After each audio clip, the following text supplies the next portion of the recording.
we're in the risk elimination business. A couple other ones that I saw that, they were on the market for a while and the listing agents were dropping it. January 7th hits, and then all of a sudden they go in multiple offer over asking. And I looked at his chain of title, and it was like it probably had 10, 15 issues that needed to be dealt with. Liens, bank foreclosures, bankruptcy. How do they land on the property, and why are they landing on the property? That gets recorded. Maybe Ron DeSantis knows. Could you take away any commonalities between these repeat buyers who are very active investors? They're active and they're looking for opportunities all the time. I think, people like you, who are as an investor, I think people are constantly always looking for opportunities, cautiously and making sure it's a right deal. But they're just active. I think it's more of a mindset for that person. Some will type a property when they don't even have the funding yet, and they go out there and try to raise the money, and then they come back and say, I got to cancel. I couldn't find enough people interested. The real estate agents to me that are most successful are the ones that are active. And even title reps. I mean, you got to be out there. You got to be working it, and pounding the pavement and being involved in a lot of things. And that's the secret to success. That's what happens. So in the field with clients or just in personal life? In the world. In the world. Yes, they're out, anywhere and everywhere, connecting with people, trying to, make something happen. How do you set your mind, your body to come at it every day? The trust really is the best way to hold title. That was one of the toughest decisions I've ever made in my life. I literally lost 10 pounds in the process. Gained it back, of course, but it was just difficult. So you said 10 years ago. Are you going to lose your client? Anything. It's just like it's change and what's going to happen in change. And you got to really calculate all of these different things that could happen. Welcome to All Things Real Estate with Ari Wintraub, a show where we get to meet and learn from players within and around the real estate industry, an industry that provides incredible opportunity for creativity, entrepreneurship, and wealth building. Join me as we learn the tips and tricks from these insiders and helping us to carve out a space within this massive industry.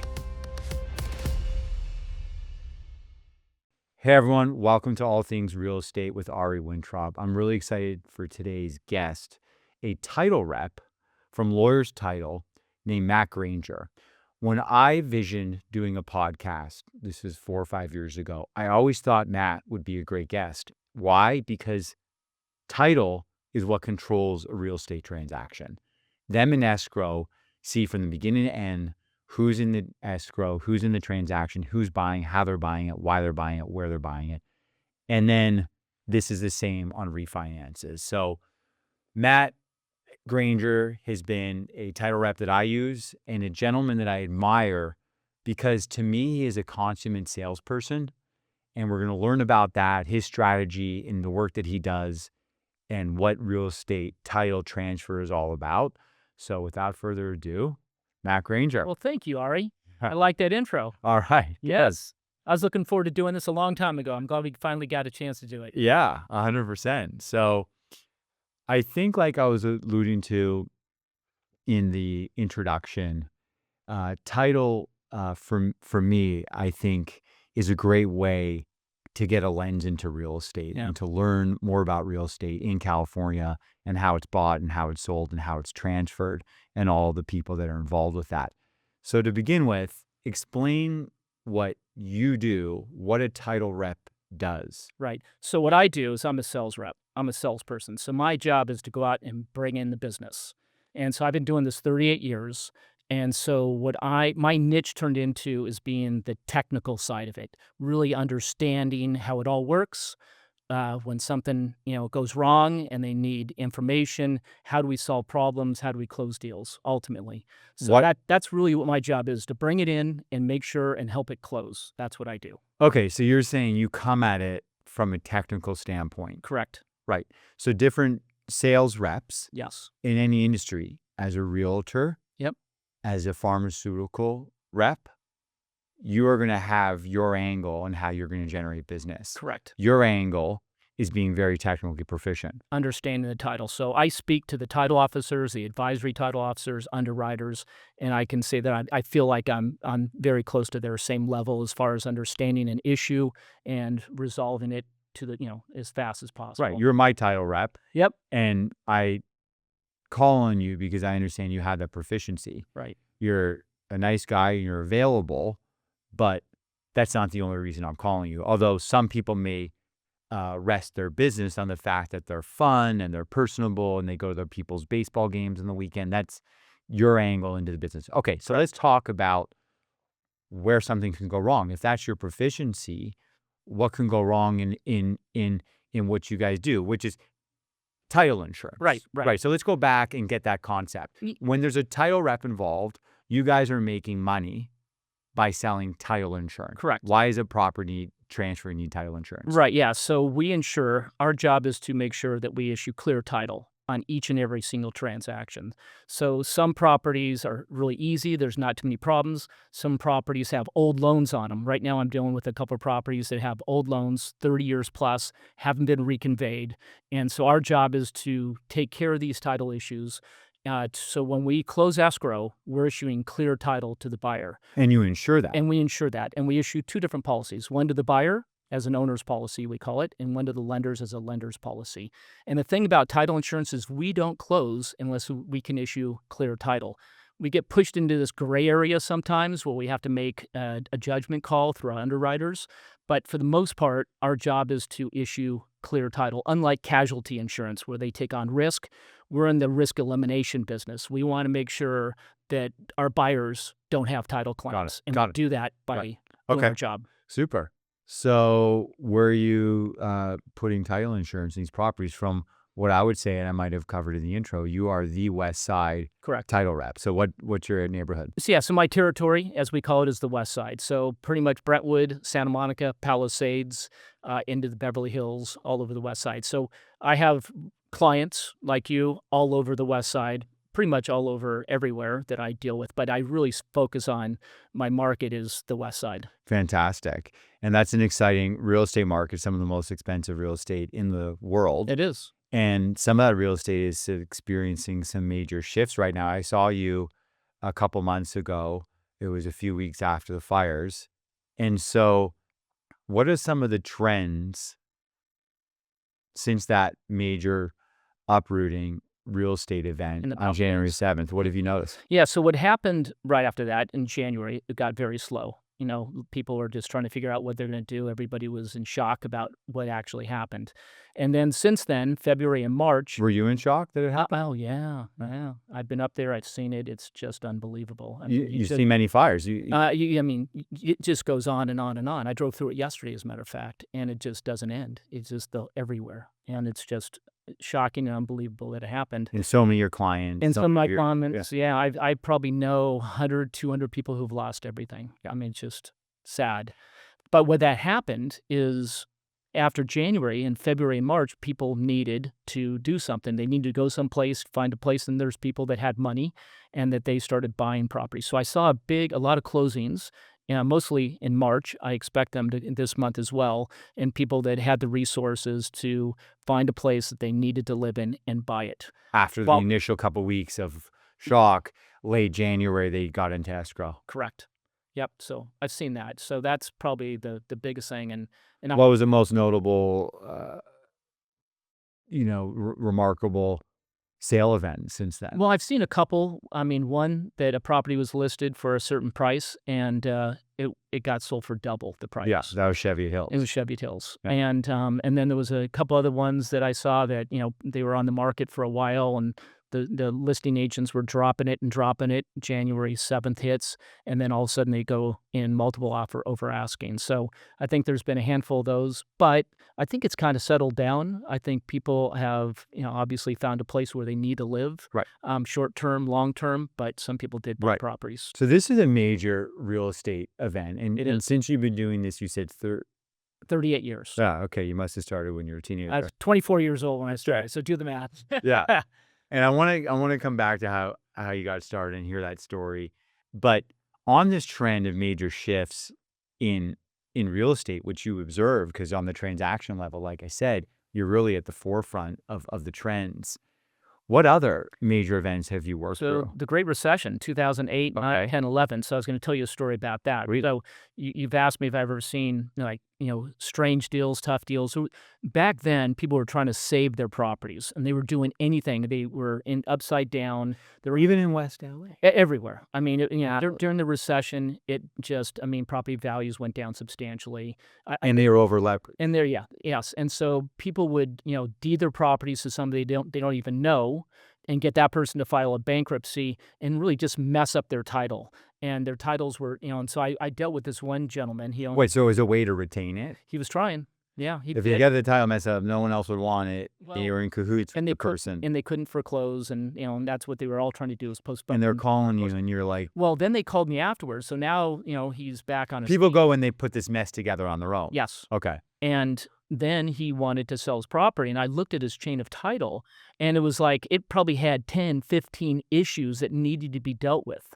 And I was like, or you can just do a quiet title, go to court, and deal with a lot of these issues. But little by little, one request after another, he took care of all of these 10, 15 requests that I gave him over a year's time. Right. And finally, he had clear title to close. And I was kind of shocked. And I still look at prelims every day. And I've looked at a couple title reports even this week, where I just looked at one today. It had a bankruptcy, it had a foreclosure, it had a lis pendens on the property, it had a lot of title issues, including liens and judgments. So let's explain that. So you're trying to sell a marketable title, which is a term for clean, right? Yep. And you guys are going to insure it. The bank's going to want it. The buyer needs it. And you have these things, which are liens. Yep. On kinds the of title. things. All kinds of things. Liens, bank foreclosures, bankruptcy. How do they land on the property, and why are they landing on the property? Well, first of all, the person who owned the property filed bankruptcy. Okay. No doubt to stop the foreclosure. So that's number But one. a personal bankruptcy is going to get filed on any real estate that you own? Yep. Well, he filed it on his name, and he was on title to this property. And any other title And he'd so, be on? very common practice to stop the foreclosure is what it is. But my point is, there's some properties that have so many things on it, Right. that it takes a seller willing to help us clear up all of these items, because again, we have to issue clear title. Right. And some take a long time, and some some never happen. Right. Sometimes you have to go to court if it's something else, to get a quiet title, but it just depends. So, we see a lot of those. What else have you seen? So I know in some transactions they've talked about like child support stuff. How did so that fall I'll into talk it? a little about that. Yeah. So those are liens and judgments, personal liens and judgments. And so I'll tell you a story about one of them. So what we do in the title business is we search to make sure there's no liens and judgments on the seller and the buyer. Right. And it's easier to do when you have a unique name versus a common name. So in this particular, I forget if it was a Michael Brown or a Richard Harris, but it was a common name. And the day before close of escrow, we get the statement of information, which tells us a lot about that person: Social Security number, driver's license, where they've lived the last 10 years. Just right before closing that happens. And we always want it way before closing, but if it's a common name, we want it as soon as possible. So in this particular Because at this case, point in time, you're drawing up the transfer deed. in this case, we're setting up the recording for the next day. Right. And we get the SI. Okay. And it's, I think, a Michael Brown, I think it was, and he had an IRS lien. And Michael Brown, that's my accountant. It's probably not the same guy, but there's a lot of them out there. Case in point. No. Yes, case in point. And so what happened is, and so we pull it up, and an IRS federal tax lien hits, and we tell escrow to everybody, and he says, yes, that's mine, and I don't want to pay it. I'm on a payment plan, and I'm not going to pay it. That's fair. And so guess what happened to escrow? Closed that. It canceled that moment because we can't issue clear title. He's not willing to help us get a demand to pay it. And so since he couldn't issue, he couldn't follow through on the contract of clear title. It canceled. The day before. Right. And so point always, to make a point, statement of informations, they need to get them into escrow and title as soon as possible. Right. Especially if it's on a common name. Yeah. Yeah, because if someone had enough time for that, there's a lot of people on payment plans with the IRS. They just need the payment plan documentation delivered to the lender and to title and escrow to know that there's a payment plan in place. But we need clear title. So that IRS lien is attached to the property automatically because it's attached to anything you own. If I have one against my name, Matt Granger, and I own 10 properties, they record it once, and it's on all 10 of my properties. Right. I can't sell my properties unless that is dealt with. Right. and Yeah. he didn't want to. He should have put the payment plan in place ahead of time before the lien. Disclosed it and Right. told us. And you guys could have worked through it. Yeah. It could have done something. Maybe he could have got a partial release to that property. I doubt it, but who knows? Right. Exactly. Yeah. It's just not that everyone on a payment plan has a lien. He just let it get too far. The lien was filed, and then he worked out the payment plan. What about the alimony and the child support? I've seen that come up For those before. as well, yeah. So when we search under that name, the name search, the general index, we look for any kinds of liens and judgments. It could be an IRS lien, state tax lien, spousal support, child support, a judgment from a. So anyone that Project. gets into a divorce agreement and they have like a 10-year child support court ordered. Mhm. How do they sell and buy a property? So just anyone that has that agreement, which there's tons of them around town, Correct. that gets recorded. So what they do these days is when they get divorced, and there is one of those, they automatically record the judgment on the spouse. Even if the spouse is making payments, they record a judgment on the spouse. Just so the lenders and everyone knows Just it's for everybody placed. knows it's there. And then when that spouse or that person is going to sell the property, we get something called a matured installment, which means they go to him or his attorneys and the wife says, yes, I'm up to speed on payments. Right. And so we record a document called a matured installment. And that's given by the family office. Yes. Usually I think by the attorney or even the courthouse. And that maybe. I'm not satisfies you sure. guys. Yeah, and that satisfies. That means that he's up to speed on his things, and it's no longer an issue, and we can close. Yeah, makes sense. Yep. Very interesting. What is unique about California or LA County real estate from your perspective? What's special about it? Not on a desirability factor, but on a tax and title insurance. Well, title insurance, yeah. So the policies we issue are national policies. Title companies issue them throughout California, throughout the nation. But what's specific about property taxes, is really ULA is the one that's in Los Angeles, and Santa Monica has GS, and that's ULA. Everyone talks about ULA. Mm-hmm, yep. You go on Instagram, it's a hashtag, but only since. Yeah. A couple of years ago, did I ever hear the word ULA? That's correct. Yeah, I came in, I think, in 21, and I think it was 21. And that's the West. Yeah, tax. it is. Yeah, anything over 5 million, and those numbers have been going up because it's tied to an index. So that's what's unique about LA. Yeah, that is what's unique about City of Los Angeles, and right, and also not LA County, and also Santa Monica has their own too. Right. So those have to be dealt with, have to be paid. That's probably the thing that is really most unique that I can think of. It doesn't have to really deal with it any other part of the city. Right. I don't know if other like San Francisco or New York have them, but right. City of Los Angeles does. Do you think a county and a state is better generating income from state income taxes or from property taxes? I don't know the answer to that. Okay. Maybe Ron DeSantis knows. Yes. Yep. He might. Yeah. Yeah. We're gonna touch on that because there's a lot of changes in title insurance. So now you can record things electronically. You can. I know you can't buy in other currencies other than the US dollar. So maybe expand on that. Yeah. So that really, and people can't necessarily buy a property with crypto, just like a stock portfolio. I'd have to liquidate some stock to buy a property into dollars, and same thing with crypto. Right. Unless something is unique in that where the buyer and seller are doing a deal themselves. Right. But as far as escrow, title, everything's done in U.S. dollars. And then as far as electronic recordings, back in the old days before COVID, actually, title companies would record paper. The actual documents themselves would go down to the county recorder to be abstracted and recorded. And so today's world, title companies scan their documents to the county recorder, which means we have a person in our office that works for our recording service. And we give them our documents after we receive them and abstract them and date them down to make sure that we can insure them. And so then we give it to them, and then they scan them today, and we get put in some sort of a queue that you don't know where you are in the queue. Right. And then they get recorded the next day electronically. And generally speaking, and that title recording service, they're not, for the ones electronically, they're not on the steps of the recorder's Longer, office yeah. in line. They used to have an office down at the county recorder. Right. Our documents would go from us to them in that office, and then they would walk them over to the Yeah. county. So all that's gone. That was like the question we talked about before this, and where I was going with the crypto, because I had a call yesterday with someone about this.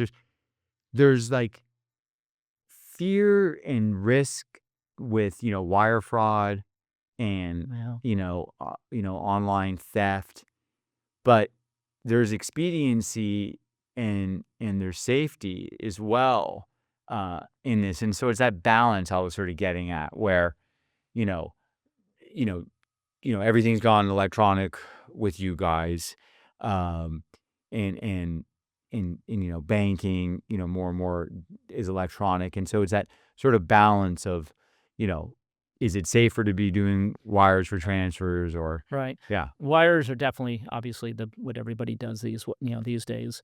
And as far as electronic recordings, I mean, to me, it just sped everything up. right, The way we do them, we get confirmations faster the next day. Um, it's just it was going that way already in a lot of other counties. I think Orange County was already doing electronic recordings. Los Angeles, I think, was lagging behind in it. right, COVID forced everybody to go that route. right. So many things like Yeah, that. yep, and that's what happened there. Yeah. In terms of buyers and your clients, not realtors, which we're going to touch on, but from a client perspective, like myself, like I'm recording investment properties, and we're having you come in place where we're refinancing stuff. What may have you gleaned from these repeat customers? Like, I'm sure you've done stuff with Tommy Beadle and Mhm. Thomas James Holmes.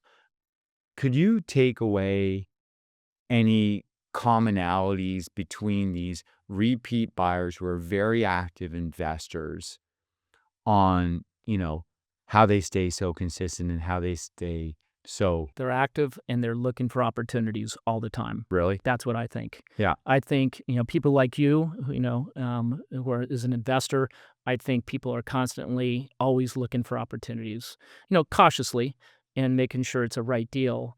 But they're just active. Right. They're active and working it. Not afraid to go into escrow. Not afraid to go into escrow. You might see them and fall out a couple times, Yep. but they'd rather take the shot. And they have that mindset. They have that mindset of, I'm always open and looking for opportunities and We'll investment. tie something up. Yep. It might not go through. So is that a trend? I mean, like, that they are more cautious, and some investors sort of, shoot first to then, you enter a contract to then like I think do about see it that. later? Or do you see the ones that, maybe enter escrow less and they're not canceling as often? Is there a sort of I think a trend? little of everything. I don't Right. think there's a trend. I think it's more of a mindset for that person. Some will type a property and when they don't even have the funding yet, and they go out there and try to raise the money, and then they come back and say, I got to cancel. I couldn't find enough people interested to invest in this, transaction. Right. But staying active. Staying active, just like, real estate agent, we're going to talk about that, is, the real estate agents to me that are most successful are the ones that are active. And even title reps. I mean, you got to be out there. You got to be working it and, and pounding the pavement and being involved in a lot of things. And that's the secret to success. That's what happens. Yeah. I mean, you're a title rep for some of the biggest agents in the city. Right. And on I the don't sit West hard. Side. And yeah, and I don't sit home, at home. I'm out and about, trying to get myself involved in transactions and find out what's going on. And I've, pounding the pavement. You gotta get out there, I think. And there's a whole wave of new people that sit behind and, kind of do the Zoom calls and stuff like that, which is, people need to do these days or still do these days. But, I'm an old-fashioned title guy. I like getting out there, pounding the pavement, even though some people aren't in the offices anymore as much. But I think that's what you do. Yeah. Be successful. I want to come back to that because I think there's a whole, wealth of knowledge to glean from your strategy and your mindset and your daily habits. And I wanted to touch on that in depth. But coming back to the realtor stuff, you say about being active, but what's the attitude, these agents, how do you see the different personalities, when their call comes in, you have reassurance, okay, this is going to be handled. What are the trends? I mean, I'm not trying to put words in your mouth, but I imagine, like, what do you field? Like 20 real estate agent calls a day, typically? How many? Yeah. Oh, God. I would say, well, calls maybe 20, but 20, like phone calls, texts and calls. yeah, 20 a day, and every day probably- from agents. yeah, and then probably emails another 50 to 100. Okay. A Agents. day. So, and I know you have a very like composed, you don't get fazed by anything, Mhm. but like, is there a style or like an energy or a correlation between the ones that are closing and the ones that are falling out and don't last? The ones that last, is there a common thread? I don't know. Yeah. I don't know. The ones I think that are, if they're not connected, they're going to become connected to people. You know what I mean? They're out and about trying to make things happen. I don't know. Right. They're active. They're You active. see them on Caravan. See them everywhere. Yeah. Yep. And I think anywhere they go, to a grocery market, to church, or wherever they might go, they're active Right. So in the field with clients or just in personal life, in the world. in the world. Yes, they're out, anywhere and everywhere, connecting with people, trying to, make something happen. Right. I mean, that's exactly it. Like for me, and I came home last night sharing that tidbit, like I had a great day because I was just connecting with people. Right. And so if you're going to be a successful sales associate, which a lot of, people may not agree with this, make the world go round. It's all about connectivity Right. and interfacing, at the forefront. Right. And that really, for me and for you and my great mentor, my dad, and some of these other great agents, my mentor, Sotheby's Steve Moritz, who got me working with you, Sure. is getting out in the field, talking to people. Right. And that's what makes the world go round. Absolutely. And that's what excites me Yeah. about doing what I do and why it's worked out, because a great day for me is connecting with people and Right. chatting with them. So this is a good segue. I've always said you have this like consummate salesman attitude. It's nothing seems to be a bother. There's no twist. There's no spin. It's not clinical. It's just like, we got over here. Great. You seem very balanced in your attitude, your mindset. You seem just like refreshed. And yeah, you breeze through the office. I asked you to never put more swag on my shirt. I don't use that. I don't need that. You don't need another pen. Yeah. And from what I understand, before I came in the business, it wasn't about swag. I understand title reps, the rules changed it. Yeah. I heard stories that you guys used to wine and dine. Yeah, the whole industry wined and dined. So in 2009, SB 133 came into effect and basically said to title people, you can't buy business. You can't take people to lunch, dinner, concerts, anything, because it was getting out of hand. Oh, yeah? How so? Well, hey, What were you seeing? all right, let me take you to a class in Hawaii. You know what I mean? I mean, just crazy stuff. I heard. I could check my calendar right now. I never did that personally, Okay. but I did take people to a game. We did bring in food from meetings. That's what title people did. That's how it always been for me. So how did you shift then? If you didn't, did you rely on that? No. Okay. I shifted and we stopped because they licensed us. And when they give you a license, they pull the license if they catch you doing something that you're not supposed to be doing. So everybody stopped. I mean, that I know of.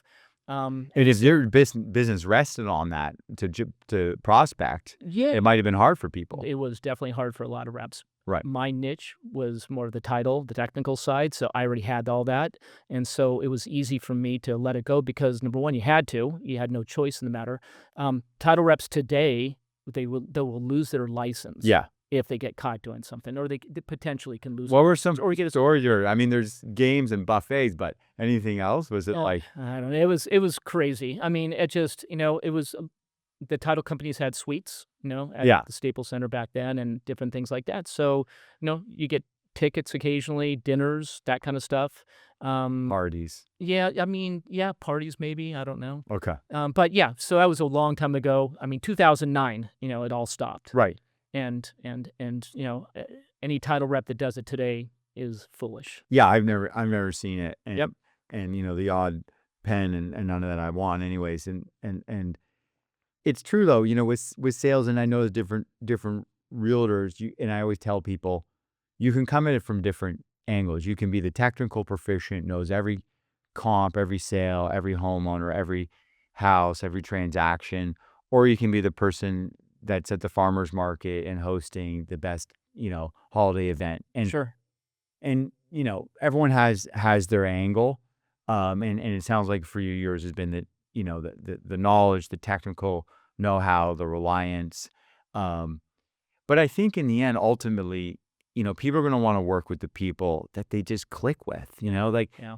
I get, you got to give people the right vibe, the right energy that they just click. It's just different. Like I don't click with everybody, Right. and it might take certain people that have a different personality. So going back to like your style and your routine, and I call it out because it's not easy, right? You're in the field, you're getting 20, 30 calls, you're getting 50 emails.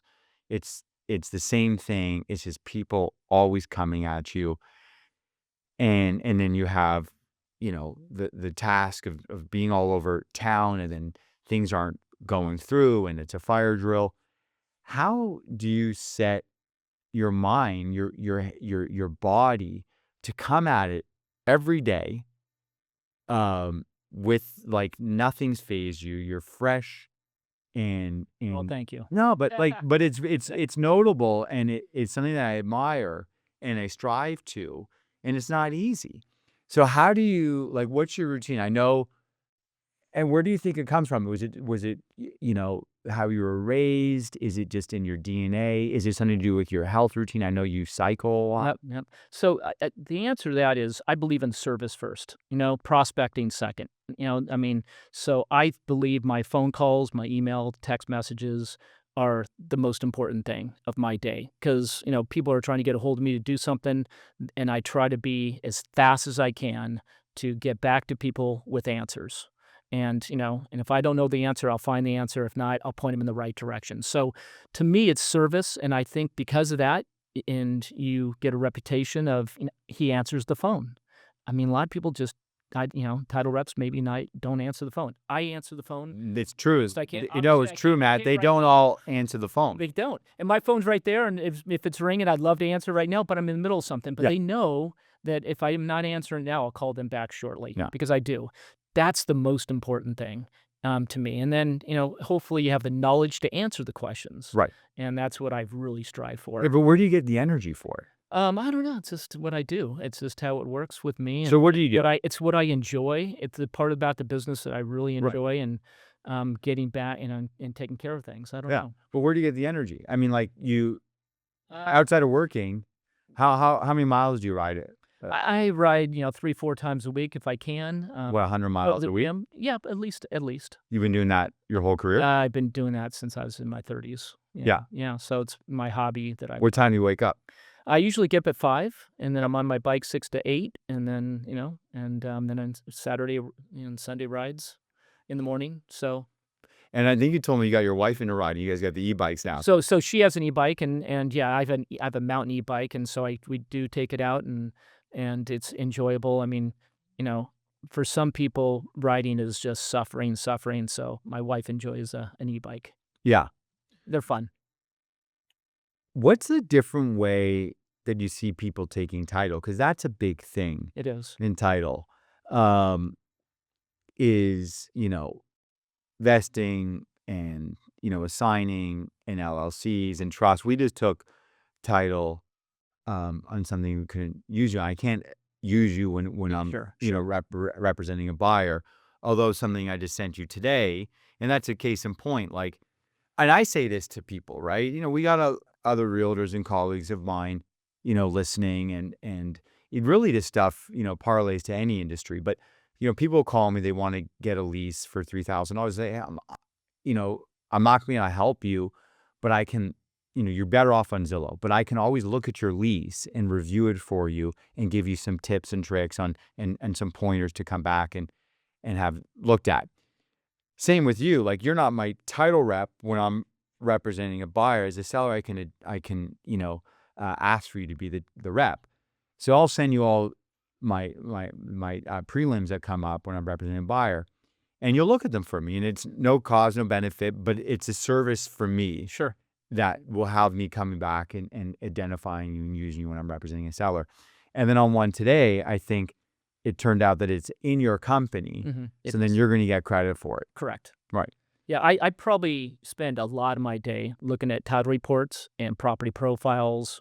Who's the owner of a property? How do they hold title? Is there loans, liens on a property? Right. That's no doubt the majority of my day. Yeah. Looking at every prelim I can and, seeing if there's issues. Yeah, it reminds me of a book, which the title just slipped my mind, but my friend recommended it. I read it last year, and it's about like, do you want to be like a giver or a taker, right? And it's not giver or taker. It's something about giver, and it's like where do you succeed more? Yeah. And this whole book is on this foundation that by giving, you're going to get more in the end. Art of reciprocation. Yep. Anthony Robbins, I read it a long time ago, Art of Reciprocation. So the more good you can go out there and do, more people want to reciprocate. And I think that's my secret to sales is I go out there and I don't ask for the deal. And I think people will appreciate that I'm not grinding them. And because I'm helping them and not asking for anything in return, they want to give me something in return. And that's how I built my business. Yeah. It's a beautiful way to build something in a relationship with your lover, to, give to them with no expectation of something in return. Yep. And I feel that, in the way that you've done your business and the way that I strive to do mine. And so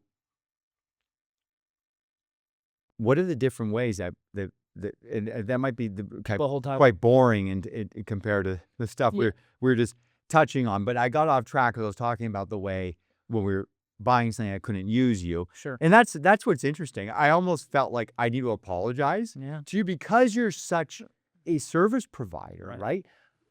I've gotten that call before where people say, like, I got taken to lunch by someone. They're like, hey, I got to apologize. I couldn't use you on something. I found something off market. It's like, I get it. No problem, But that's the best compliment. Yeah. And I'm telling you, that's how I got off track, is I was hanging out. The reason why I didn't use you is because I was representing a buyer. Absolutely. So it turned out we were the buyers, and we took property in a unique way.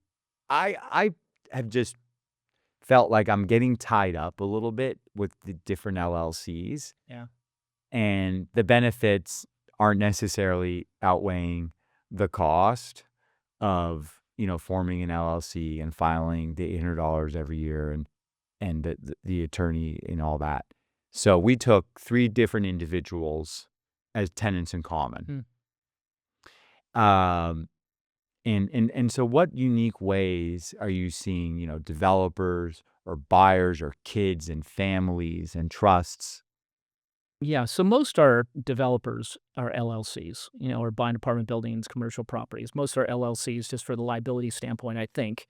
Title-wise, it's, that's just the way they hold title.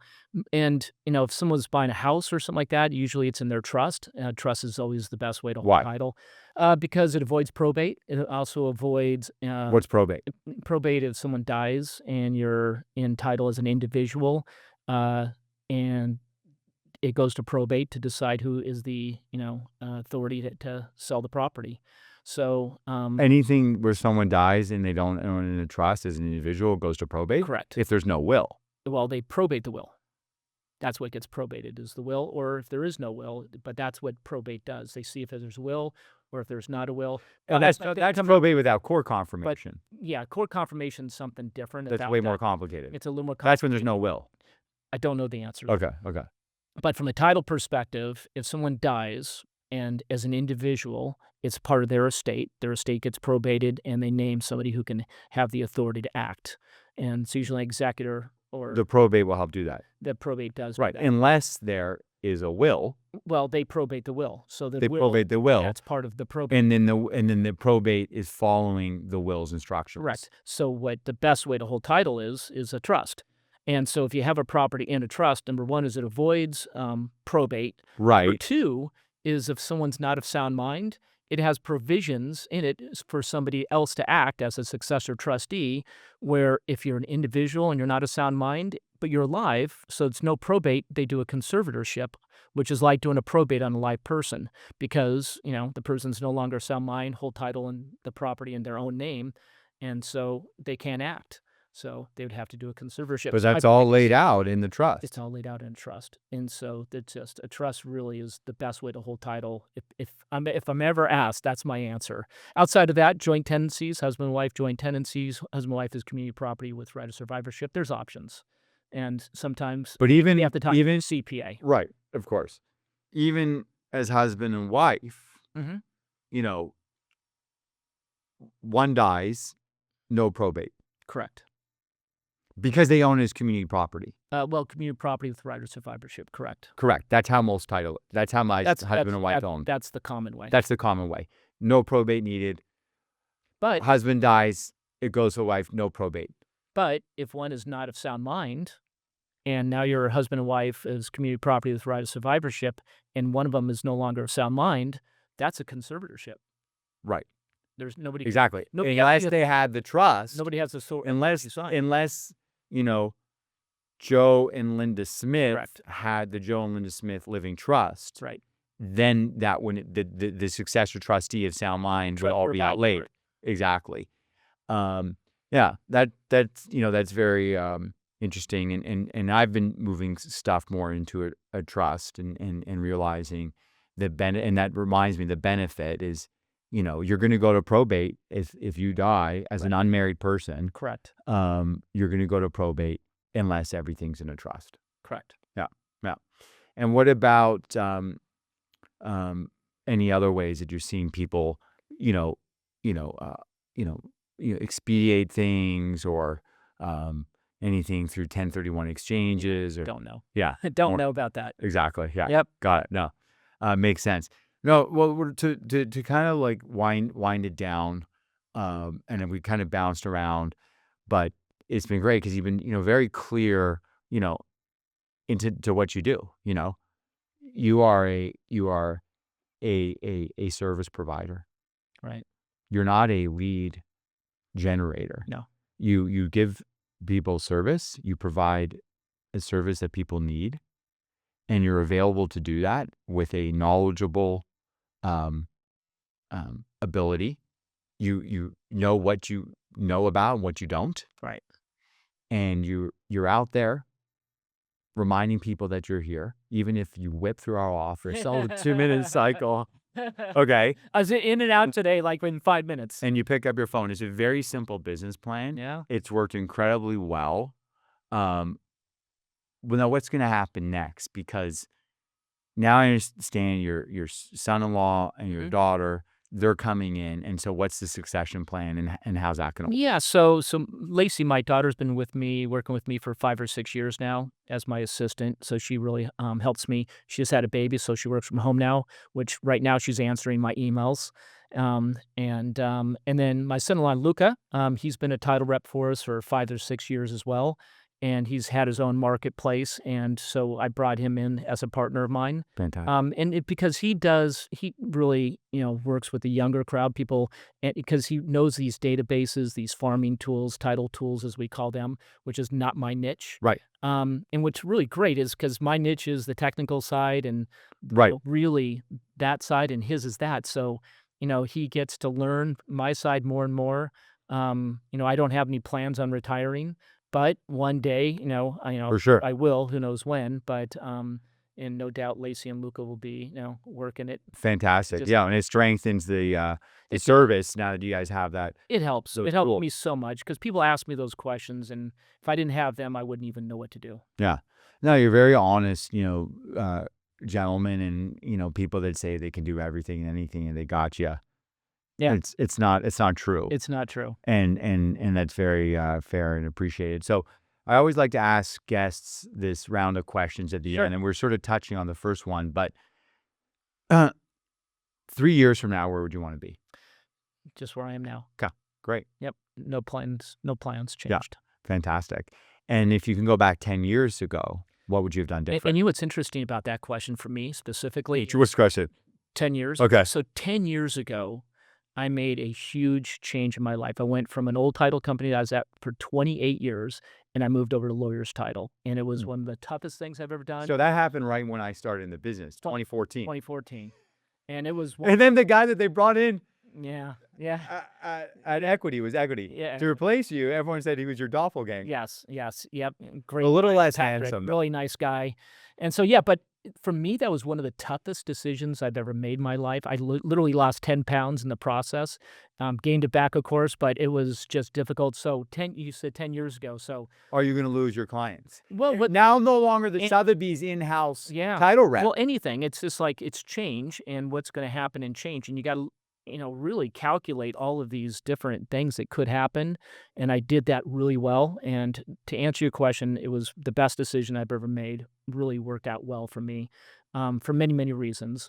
And so that's what happened 10 years ago. Right. I'm very happy about it. And this question could have been answered differently. Could have been very. Where I said, what could you have done 10 years ago differently? You said, I would have changed companies sooner. Yeah. Or I never, The timing was good for me at that moment in time, Right. and just everything. And so, So I love the answers. What would you have done different 10 years ago? You would have done what you did, that pivotal change at the time. Correct. And to that, I remember that change because I had just started the business. And like I said, Steve Moritz, who was my mentor, used you and loved you. And so, it was you and Pickford Escrow, and that was a team. I took on his same reps. Yep. And you are no longer the in-house Sotheby's rep. The in-house is our preferred title company. You come to all our sales meetings. Correct. You get to stand up in front of 40 agents, and they're going to use you. Right. It's a great source of referral business. I'm sure you have other offices that Lawyer's Title is the. Well, we Lawyer's Title is not broker owned by anybody. Okay, so then you guys, right, we're 100% exactly. independent. Okay, got it. And that's the thing that benefited me the most because, then I can work with everybody everywhere versus being tied to. Got it. And that was a big change, right? You got the what do they call them? The training wheels off, the crutch. Yep. But what I love about it and what I saw in from the inside is, technically speaking, you were not supposed to be coming into our office. Right.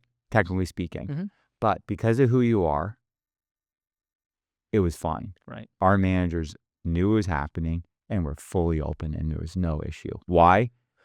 Because I'm respectful. I'm respectful, and I think I've earned it, and I try not to be, anybody's face.